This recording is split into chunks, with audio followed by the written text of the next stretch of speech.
Yo, what's going on, guys? Welcome to Cycle Breakers. My name is Sabir, representing Cycle Breakers, and today I'm going to be talking to you guys about my journey from making minimum wage to making over six figures in the past 5 years. Now, it was definitely a long journey. I had to jump through a lot of hoops, but hey, man, we're here today. So for those who don't know, I'm from New York City. If you can't tell by the accent, I lived in the Bronx pretty much my whole life. And a lot of the money that I was able to make in my tech career so far in cybersecurity, a lot of it was through pretty much being open to relocating to where I needed to go to make the most money I needed possible. And so my journey started off in 2020 when I wanted to get into cybersecurity.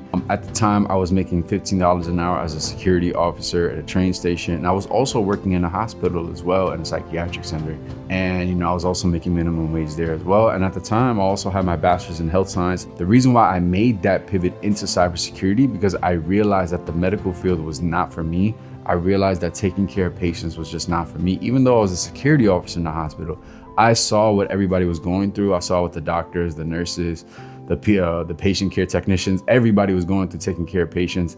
And I saw what was happening on the administrative side with the paperwork and all that. And I just realized it just wasn't for me. So I decided that I wanted to pursue my degree in cybersecurity, my master's degree. At the time, I had to, take about 2 semesters of classes in 2020 before I got into my master's degree of cybersecurity. And I was able to take them. I took the regular classes like Python, some information security classes or whatever. It wasn't much, but it was enough for me to get into my master's degree program, which was Mercy College, also known as Mercy University in New York City. And I did my master's degree there from 2020 to 2022. So you're probably wondering what I did with those 2 jobs that I worked at the train station and at the hospital. Well, I left my hospital job because I realized it wasn't for me anymore, but I kept my train station job where I was making $15 an hour, and I was working there part-time while I was doing my master's degree because I had to have some sort of income coming in. And at the time, keep in mind, I was living with my parents, so that kind of helped a little bit. Even though they weren't paying my bills, I was paying my own bills. So just had to get that clarity out the way. And it was definitely a rough period for me from 2020 to 2021, I guess, towards the end of 2021, where I was trying to look for a tech job. Mind you, I had no certifications. I had no background in cybersecurity. I was just strictly relying on the fact that I had some projects that I did in school and the fact that I was working on my master's to land me a job in cybersecurity, in tech as a whole. I was just hungry to land whatever opportunity I could. And in 2021, I spent around 10 months just interviewing. I spent around 10 months trying to build a good resume. I spent around 10 months learning how to interview and learning how to apply everything that I learned from other people in my interviews for the interview and for the job that I eventually got. And so during that time between 2020 to 2021, where I was working and in my master's degree program, I was also in a software development full stack bootcamp because I wanted to learn the essence of coding and I like building things. And I felt as if the software development route was also something I was very interested in. So you combine all that, a software development full stack bootcamp, which I was doing for about 4 months, my master's degree program, and working part-time, making $15 an hour on the weekends. I was super locked in, but I was also stressed out. And I was trying my best to make ends meet. Thankfully, my bills weren't high at the time, and I knew how to save my money pretty well when I was working 2 jobs previously. At the same time, it was tough. But nonetheless, you're probably wondering what ended up happening after the boot camp. And the boot camp went well. I was able to work on a lot of good projects from the boot camp, a lot of applications that I built. And this was before ChatGPT, so I was able to do all that. All the coding projects that I had, everything that was built through Java and the back end or whatever the case may be, was done on my GitHub. And I was able to use that and the projects that I worked on in school to represent myself, to be able to talk about it in interviews. So what really helped me land my jobs, my first tech job, was having a good resume, which I was able to develop in those 10 months that I was looking for a job in the beginning of 2021 to the end of 2021. Knowing how to interview, which I constantly did, and I constantly reached out to people to help me how to interview, to understand different ways to do it, and mastering the STAR method, which I eventually did.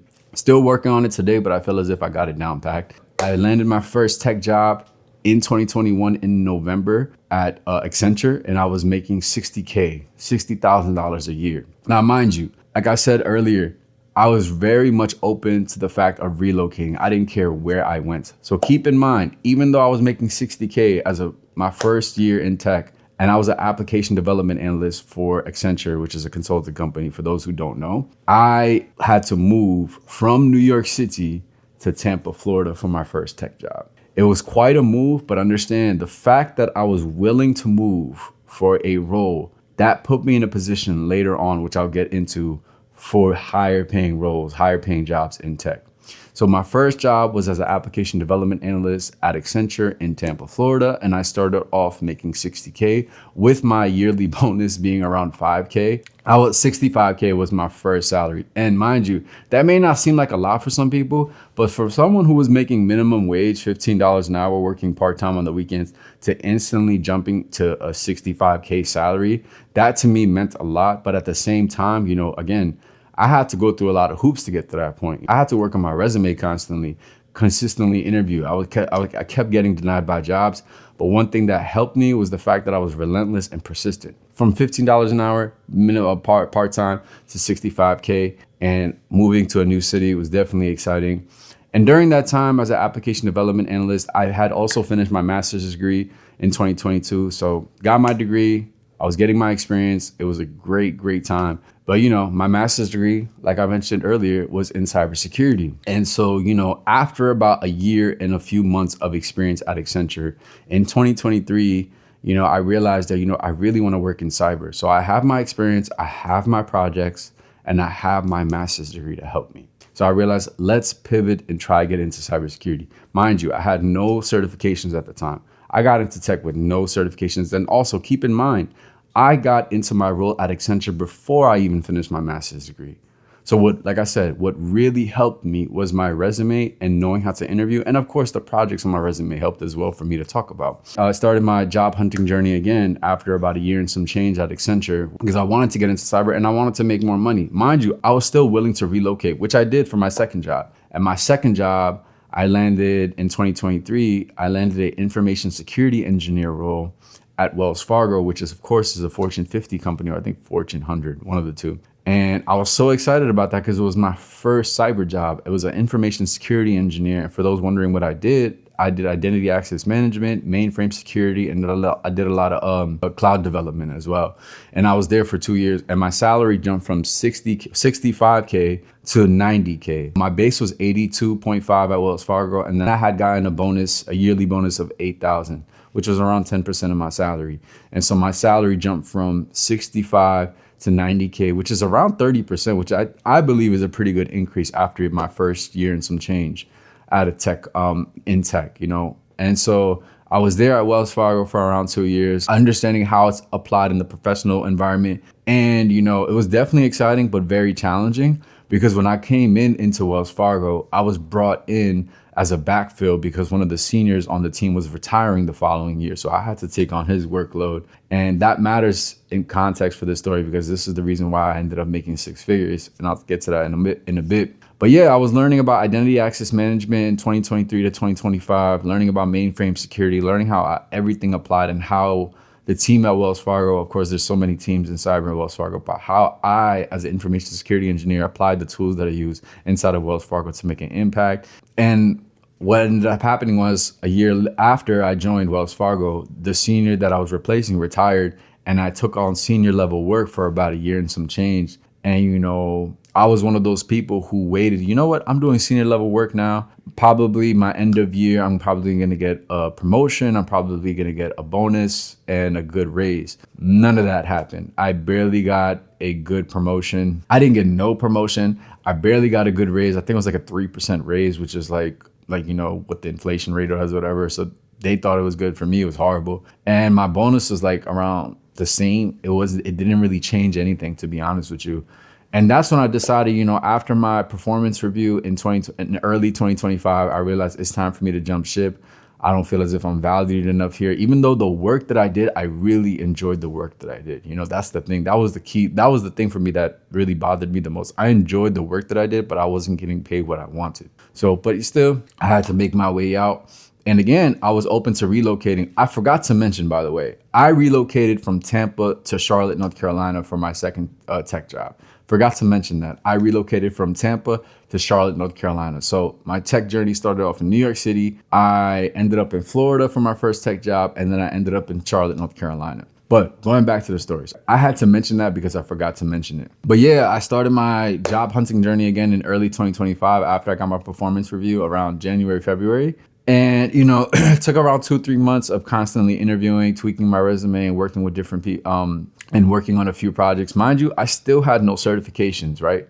I still had no certifications, but I was able to land a senior cybersecurity engineer role at AT&T, which is a Fortune 50 company, which I was very excited about because, you know, I'm constantly leveling up in my career, and my salary went from 90K to 140K, plus my bonus put me at 150, you know, which was exciting for me, which was amazing. I went in 2022 to 2025, my salary increased by two and a half, almost 2.5 times, you know, because I went from 65K to 150K. That math might be wrong. I do apologize, but it definitely was double. I doubled my salary in around 3 years, which was amazing for me, you know, and I went from an application development analyst to an information security engineer to a senior cybersecurity engineer at a big telecommunications company, if not the biggest telecommunications company in the world. And so that was exciting for me. So like I said, and I went from $15 an hour in 2021 minimum wage in New York City to 150K now, which is such a crazy story. I did not have to move, even though I was open to relocating. The job was already in Charlotte. The office was already in Charlotte. So that worked out good for me. You know what I'm saying? I didn't have to move around like I did for Accenture, like I did for Wells Fargo. I was already in Charlotte, so that worked out for me. But the two things that paid off for me in my career, guys, was the fact that, you know, I job hopped every 12 to 18 months. Obviously, Wells Fargo was 24 months. So I job hopped after 12 to 18 months because that helped me increase my salary between 30 to 60%. Obviously, as you can see how the trajectory was for me, I was able to increase my salary between 30 to 60% because I was willing to move. And two, I constantly interviewed. So my interview skills were always good to the point where, you know, employers were impressed with what I did. And that's how I was able to land the job offers at these big companies that I did. And the other thing was my master's degree did help pay off. It did help pay off. Now, people are wondering if they should get the master's. I don't think you need a master's. I think I needed mine because I didn't have no degree in tech as a whole. But having my master's degree definitely helped. And having projects that I could talk about along with my skills that I've obtained at these jobs helped me get to the salary that I helped me get to the point where I am now, where I'm making over 6 figures at a big telecommunications company. And mind you, I at the time when I got into AT&T, guys, I had no technical certifications. I just started getting my technical certifications in the past 6 months. Like I got my first technical certification that I got was AZ900, and that was like back in August of last year. That was already 5 months after I joined AT&T. Then I got my Security Plus earlier this year in 2026, and I'm working on a few more, you know what I'm saying? So I'm just now getting certifications. And the reason why I'm emphasizing that is that, you know, everyone that wants to make the most money in tech, wants to make the most money in cybersecurity or whatever field they want to be in tech, they think that getting all these certifications and all these degrees is what's going to help them. Look, everyone's path is different. As you can see myself, I got into tech before I even finished my master's degree and before I even had a certification. All I relied upon was having a good resume and having good projects and knowing how to interview very well. But the two most important things out of the three is having a good resume and knowing how to interview very well. Those two things, in my humble opinion, no matter what field you're in, whether it be tech, whether it be in the medical field, no matter where you're in, having a good resume and knowing how to interview is what's going to make you the most money in any field, especially in tech and cybersecurity. Because if you could talk about what you did to an employer when they're asking you questions, they like that. They're going to want to hear more of that. They're going to ask you more and more questions about what you've done. To be honest with you, me personally, you know, I'd rather hire someone who knows what they're talking about, who's willing to learn, who knows how to interview, who has a good resume, and whatever the case may be. I'd rather hire that person, in my personal opinion, than someone who just literally was chasing certs, got a degree, but they can't speak to what they have. They can't speak to anything that they have. I'd rather hire someone who can speak to what they have, even though they don't have the same amount of certs or any certs at all, or they don't have the same amount of degrees or a degree. It's all about articulating the fact that you're open and willing to learn. And also the fact that, you know, what's going to make a lot of people a lot of money in tech is really the willingness to be able to move. I know that's not easy for everybody, but I'm telling you guys, if you have the ability to move from one state to the next, do it.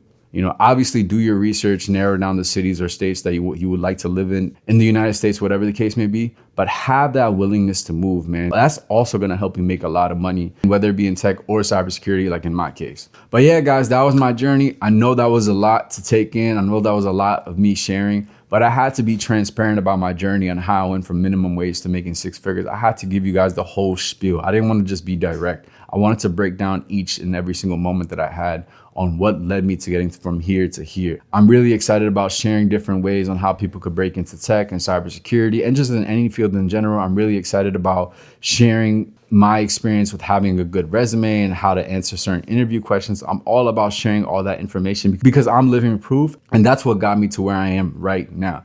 But anyway, guys, make sure you like, comment, subscribe, turn that notification bell on so you stay up to date with everything that's going on this channel, man. A lot of great things are coming.